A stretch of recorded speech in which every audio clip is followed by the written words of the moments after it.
नमस्कार साथियों, स्वागत है आपका एक और नए वीडियो में। दोस्तों, इस वीडियो में हम मध्यकालीन इतिहास के जो महत्वपूर्ण एमसीक्यू हैं उनको सोल्व करेंगे। ये एमसीक्यू अधिकतर जो गवर्नमेंट एग्जाम है उनमें पूछे जा चुके हैं, तो ये बहुत इंपॉर्टेंट है। वीडियो को अंत तक जरूर देखें। तो चलिए वीडियो को स्टार्ट करते हैं। पहला क्वेश्चन हमारे सामने है, तुगलक वंश का अंतिम शासक कौन था? तो चार ऑप्शन आपके सामने हैं, इनमें से कौन तुगलक वंश का अंतिम शासक था? तो ऑप्शन डी जो नासिरुद्दीन महमूद है, ये तुगलक वंश का जो है वो अंतिम शासक था। अगला क्वेश्चन है, किस सुल्तान की मृत्यु अफगानपुर में लकड़ी के मकान के गिरने से हुई थी? तो जो गयासुद्दीन तुगलक है, इसकी मृत्यु लकड़ी के मकान के गिरने से हुई थी। अगला क्वेश्चन है, इतिहासकारों ने किस शासक को दिल्ली सल्तनत का अकबर कहा है? दिल्ली सल्तनत का अकबर। तो जो ऑप्शन है उनमें से सी ऑप्शन यानी कि फिरोज शाह तुगलक जो है, इसको इतिहासकारों ने दिल्ली सल्तनत का अकबर कहा था।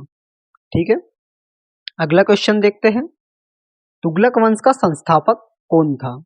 तो निम्न में से कौन तुगलक वंश का संस्थापक था?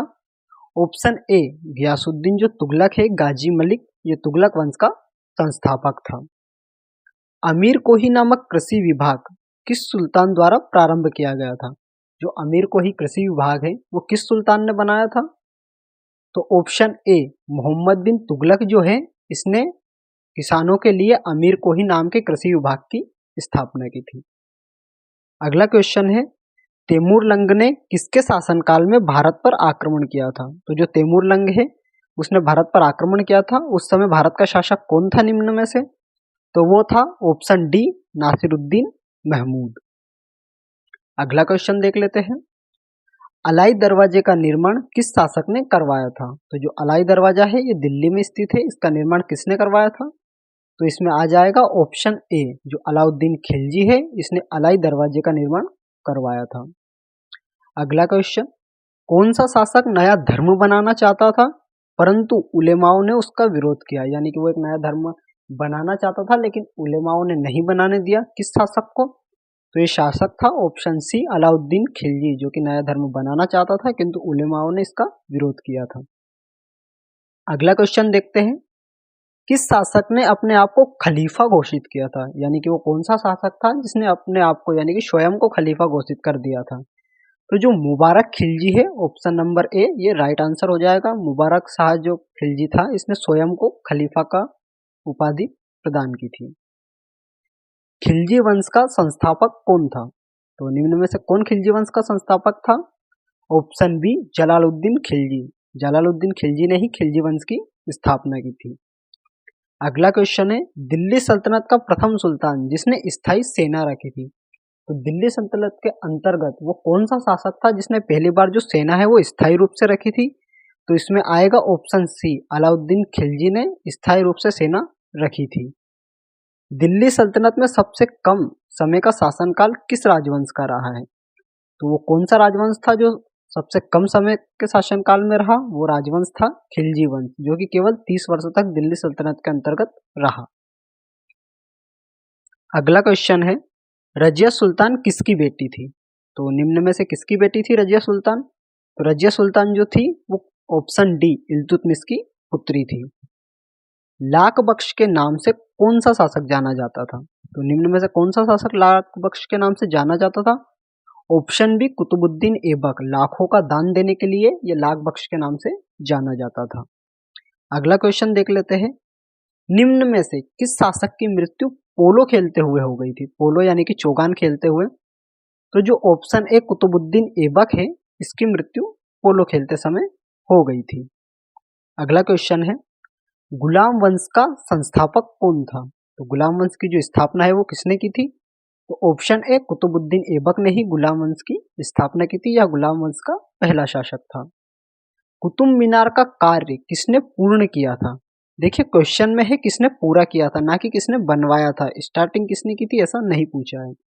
तो पूर्ण किसने किया था? Option A Iltutmish correct answer है। लेकिन अगर ऐसा पूछा जाता है कि जो शुरुआत किसने की थी, तो वो कुतुबुद्दीन ऐबक ने की थी। अगला क्वेश्चन है, इक्तादारी प्रथा की शुरुआत किसने की? तो इक्तादारी प्रथा किसने चलवाई थी? Option C Iltutmish. इल्तुतमिश ने इक्तादारी प्रथा जो है वो स्टार्ट की थी, यानी कि वेतन के बदले भूमि दी जाती थी। अगला क्वेश्चन है 712 ईस्वी में सिंध पर जब अरबों ने आक्रमण किया तब वहां का शासक कौन था? तो उस समय जो वहां का शासक था, ऑप्शन बी राजा दाहिर उस समय वहां के शासक थे। 1025 ईस्वी में मोहम्मद गजनवी के सोमनाथ मंदिर पर जब आक्रमण किया उस समय वहां का शासक कौन था? तो चारों ऑप्शन में से ऑप्शन ए भीमदेव प्रथम जो थे उस समय वहां के शासक थे। अगला क्वेश्चन है भारत में प्रथम आक्रमणकारी कौन था? यानी कि कौन सा जो मुस्लिम आक्रमणकारी था उसने पहली बार भारत पर आक्रमण किया था? तो जो ऑप्शन बी है मोहम्मद बिन कासिम, इसने पहली बार यानी कि 712 ईस्वी में भारत पर आक्रमण किया था। अगला क्वेश्चन है मोहम्मद गजनबी का अंतिम आक्रमण किसके विरुद्ध था? यानी कि जो मोहम्मद गजनबी ने आक्रमण किए थे भारत पर 17 बार, तो अंतिम आक्रमण किसके विरुद्ध किया था? तो जो उसका अंतिम आक्रमण था वो था जाटों के विरुद्ध।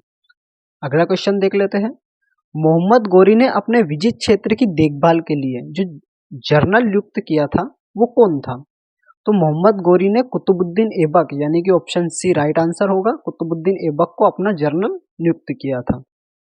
अगला क्वेश्चन है भारत में प्रथम तुर्क आक्रमणकारी कौन था? यानी कि तुर्क आक्रमणकारी के बारे में पूछा है, कौन सा तुर्क आक्रमणकारी जो था उसने भारत पर पहली बार आक्रमण किया था? तो वो था मोहम्मद गजनबी। अगला क्वेश्चन देख लेते हैं मोहम्मद गोरी का पूरा नाम क्या था? जो मोहम्मद गोरी था उसका फुल नेम क्या था?